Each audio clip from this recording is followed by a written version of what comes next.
News 18 Patna. वहीं बिहार के लिए राहत की खबर ये भी है कि 24 घंटे में कल 12,000 से कम केस सामने आए। 4 दिनों से मिल रहे थे 12,000 से अधिक मरीज। पिछले 5 दिनों की बात करें तो 22 अप्रैल को 11,489 केस मिले थे।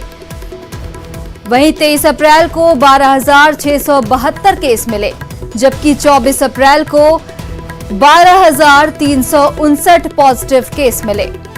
25 अप्रैल की बात की जाए तो 25 अप्रैल को 12,795 केस मिले थे। वहीं कल 11,801 पॉजिटिव मरीज मिले, जो 25 अप्रैल की तुलना में करीब 5,000 कम है।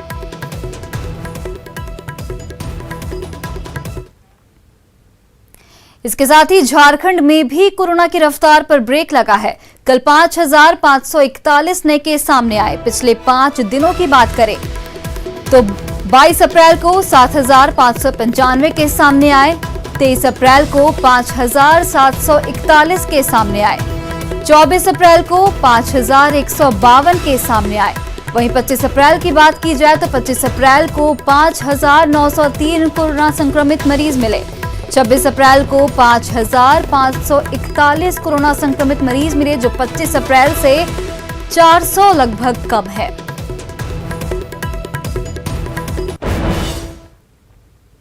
पलामू के एमएमसीएच में स्वास्थ्य व्यवस्था के तमाम दावों की पोल खुल गई। यहां मरीजों को न तो एम्बुलेंस मिलता है, न ही स्ट्रेचर। ऐसे में परिजन मरीज को स्कूटी पर लादकर ले जाने को मजबूर हैं। तस्वीरों में आप देख सकते हैं कि किस तरह परिजन ओपीडी वार्ड में परिजन स्कूटी लेकर पहुंचे और मरीज को स्कूटी पर लेकर गए। यहां मरीज को स्कूटी पर ही लाया गया था। ये तस्वीरें बताती हैं कि पलामू में स्वास्थ्य व्यवस्था कितनी बदहाल है, जहां मरीजों को एम्बुलेंस और स्ट्रेचर जैसी बुनियादी सुविधाएं भी नहीं मिल पाती।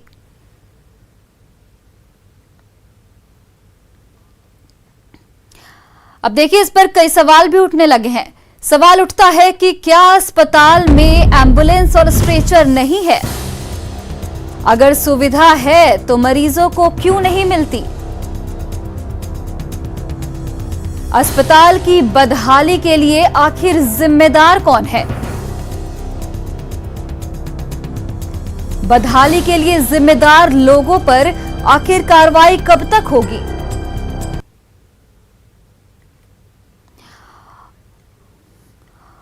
और पलामू से हमारे सहयोगी संजय भारती जुड़ चुके हैं। संजय, कोविड का इतना संक्रमण और ऐसी लापरवाही अस्पतालों में, क्या कहेंगे?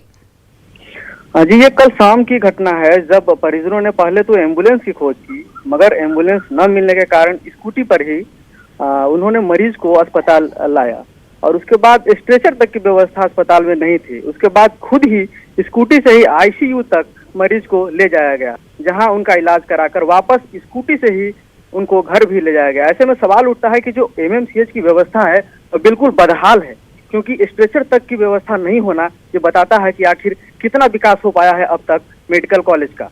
ऐसे में जो परिजन है वो काफी परेशान दिखे और वहाँ पे तमाम जो लोग मौजूद थे, जो अधिकारी भी वहाँ थे, इस बात से कतराते रहे। हमने कई सवाल किए उनसे कि आखिर स्ट्रेचर तक की व्यवस्था क्यों नहीं है, मगर हर अधिकारी इस बात से अपने आप को नकारा करते हुए दिखे। ऐसे में जो व्यवस्था दिख रही है स्वास्थ्य व्यवस्था मेडिकल कॉलेज में, वो बता रही है कि स्ट्रेचर तक की व्यवस्था नहीं है। ऐसे में आदमी किस तरह से जाए? अगर स्कूटी ना हो तो आदमी कैसे पैदल सफर करे आईसीयू तक? जी सोनाली। जी संजय, आपका बहुत बहुत धन्यवाद तमाम जानकारियों के लिए।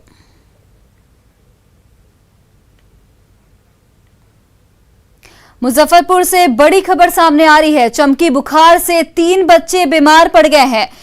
एसकेएमसीएच में भर्ती हुए सभी बीमार बच्चे, एक बच्चे में दिखा संदिग्ध लक्षण। कुल 5 बच्चे पीआईसीयू में इलाजरत हैं। इस साल अब तक 6 बच्चों में मिला एईएस यानी कि चमकी बुखार। तो हम आपको एक बड़ी खबर मुजफ्फरपुर से बता रहे हैं, जहां चमकी बुखार का प्रकोप एक बार फिर से देखने को मिला है। इस साल अब तक के 6 बच्चों में चमकी बुखार के लक्षण पाए गए हैं और इनमें से एक बच्चा गंभीर बताया जा रहा है। चमकी बुखार से फिलहाल 3 बच्चे बीमार बताए जा रहे हैं और सभी का एसकेएमसीएच में इलाज चल रहा है। सभी बीमार बच्चों को वहां भर्ती कराया गया है। एक बच्चे में संदिग्ध लक्षण दिखे हैं।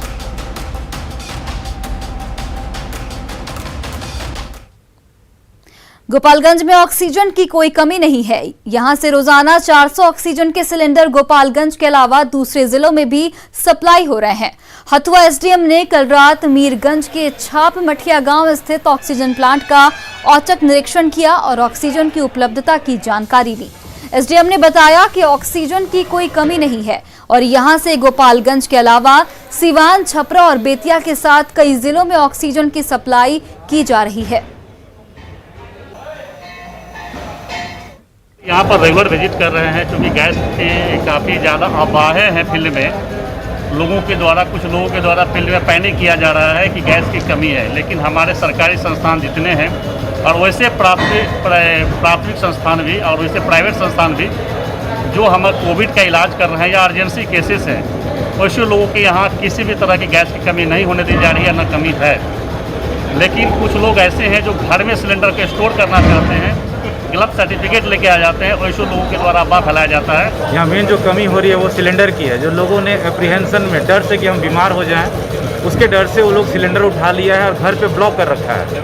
अगर जिनको ज़रूरत नहीं है ऑक्सीजन की, उस ऑक्सीजन सिलेंडर को वो लोग प्लांट पे वापस करें ताकि जो नीडफुल लोग हैं जिनको ज़रूरत है उनको मदद पहुँचाया जा सके। पटना में ऑक्सीजन सिलेंडर की किल्लत के बीच प्रशासन ने निजी हॉस्पिटल को आगाह किया है।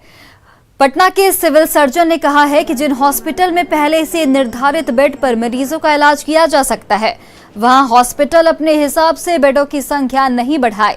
Civil surgeon doctor Vibha Kumari Singh ने आगाह किया कि अगर कोई हॉस्पिटल निर्धारित बेड से अधिक मरीजों का इलाज करता है तो ऐसे हॉस्पिटल के खिलाफ आपराधिक केस दर्ज किया जा सकता है। वहीं सिविल सर्जन ने आम लोगों से अपील की है कि वो कोरोना की तत्काल जांच करवाकर समय रहते इलाज शुरू कराएं ताकि ऑक्सीजन की या तो जरूरत न पड़े और जरूरत हो भी तो बहुत कम।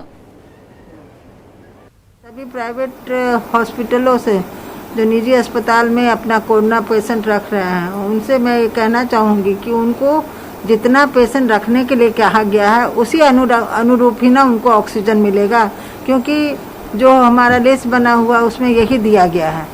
तो वो उसी अनुरूप अपना रखे और जहाँ भी लोग उससे ज़्यादा रख रहे होंगे और औचक निरीक्षण में पाए जाएंगे तो उन्हें आपराधिक घोषित करते हुए उन्हें दंड भी दिया जा सकता है। इसलिए वो अगर अपना बेड बढ़ाना चाहते हैं तो सिविल सर्जन ऑफिस में एक अपना आवेदन दे देंगे और उस आवेदन के अनुरूप उन्हें दिया जाएगा आगे के लिए कि आप अगर और बेड बढ़ा सकते हैं और तभी बिना उसके